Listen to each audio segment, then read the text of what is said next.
Hey y'all, this is Casey from Food Blogger Nation with the editorial calendar for July. Now before we get started, I just want to say don't worry about taking any notes. At the bottom of this post, we'll have a free workbook. It not only has the show notes, but it also has a printable editorial calendar and recipe planning sheets. You don't have to give me your email address. All you have to do is click the image and a PDF will pop up in another tab. So let's get started. July is all about the summer foods. We have National Hot Dog Month, National Blueberry Month, National Ice Cream Month. We have fresh fruits and veggies running out the wazoo. We have summer cocktails. So keeping those themes in mind, it's time for posts like a roundup of recipes using any of those themes we just discussed. For example, 10 great summer cocktails. How about forking over some of your best barbecue tips? Do you have an ice cream maker that you use? Maybe you can give a review of it. How about a showcase of your favorite barware to match all of those lovely cocktail recipes you have? A blind taste test of the top hot dog brands. Since we have so many fruits and vegetables during this time of the year, gardening tips and canning tips are perfect. How to make healthy ice cream. What about a feature of gorgeous linens or dishes with a fruit motif on them? So, those are some of the things that can kind of get you started, but here are some of the dates you can remember. Several of the days throughout the month of July are dedicated to cocktails or ice cream. Now, in the workbook, we have something for every date, all the way through the 31st, but I'm just going to touch on a few highlights right now. We have National Ginger Snap Day, Barbecue Day. Well, that's on the 4th of July. Well, duh.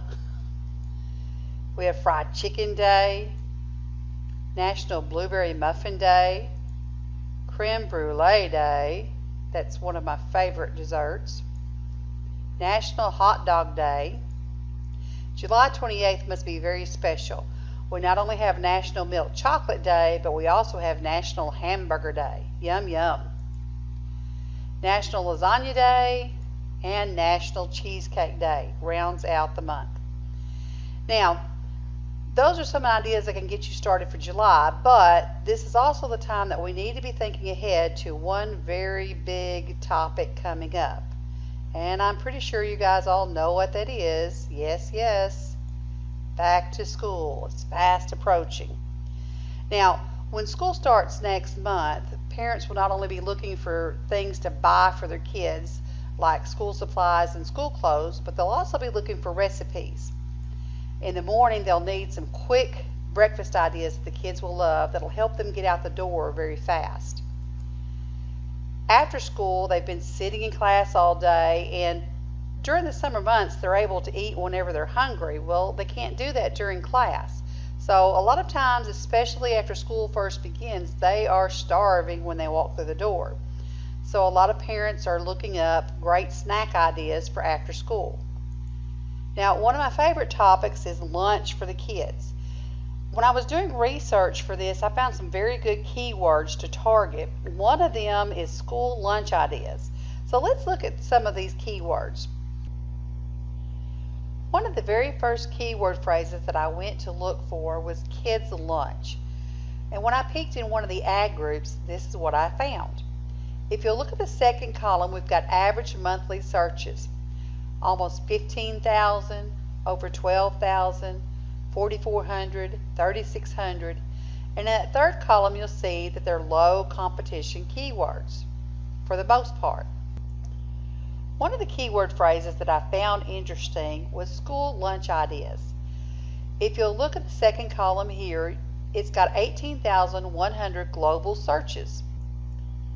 The fourth column shows that the competition is low, around 17%. Now, I want you to remember that number, 18,100, because the next thing I did was to go and look at the trending data. These are the monthly searches from June 2015 through May 2016 for school lunch ideas. Now, this is last year at this time. This is July. You can tell that it's smaller than all of the other bars on this table, but it still has several thousand searches per month, even though it's summer and the kids are out of school. But now I want you to look and see what happens here in August. It goes from this little bar right here to boom, 60,000. And then September is right behind at 40,000. And then it kind of takes a little bit of a dive all the way through December. Now remember, in December the kids are out for a couple of weeks, usually for their winter holidays. And then in January it takes another little dip back up past 20,000, and then it comes back down again. So remember, this is where we're at right now.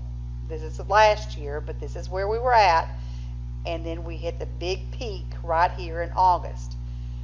And if you'll look at some of the other related searches for school lunch ideas, they're all on the rise.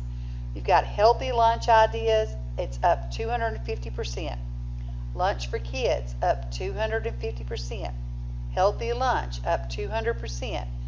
So right now is the time to get all of these articles and posts up into the search engines so that you'll be ready for the August and September traffic. Now, one thing that I want to point out about most of these keywords is they're not buyers' keywords.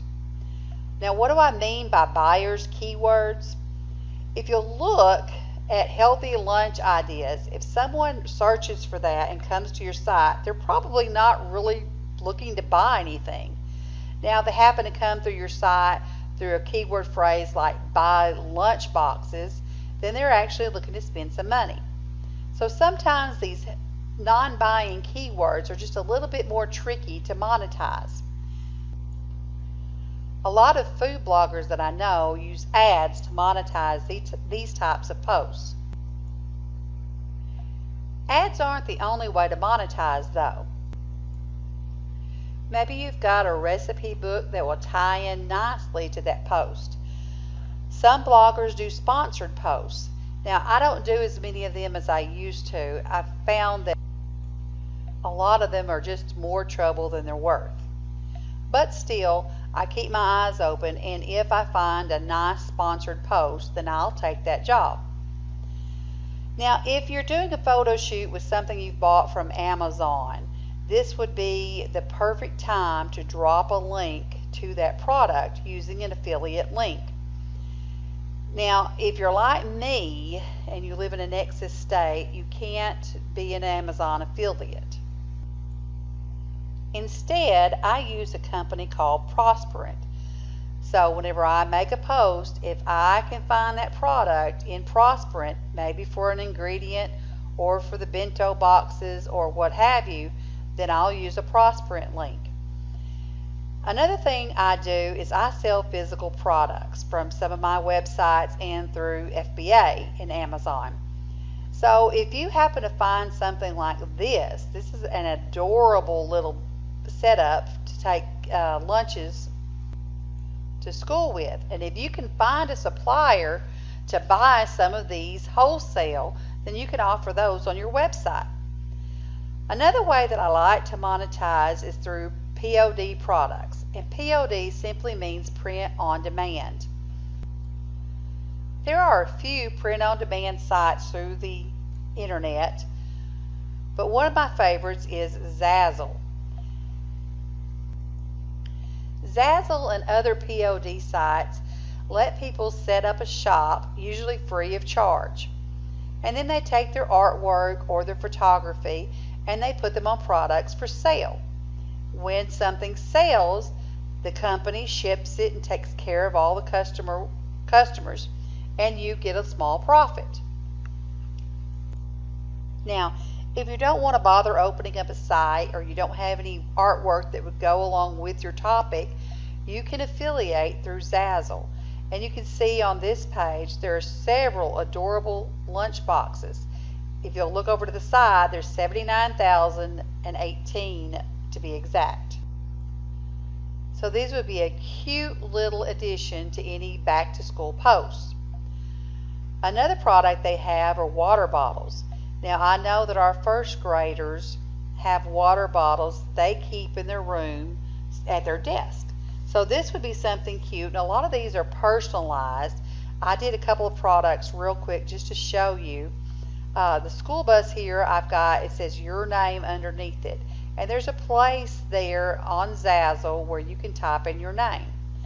And then over here, I did the same thing, except I went ahead and typed in Casey just so you can kind of see what the pink elephant would look like. So you can monetize with something like that. There are several other sites out there like Zazzle. Just look around and see if you can find one that you like.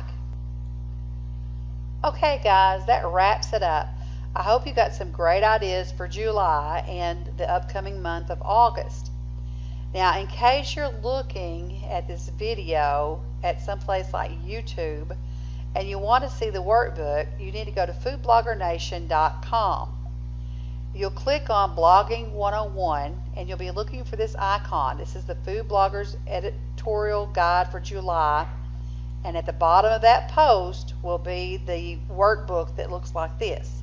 Just click it and it opens up into a separate tab. Thanks for joining me, guys.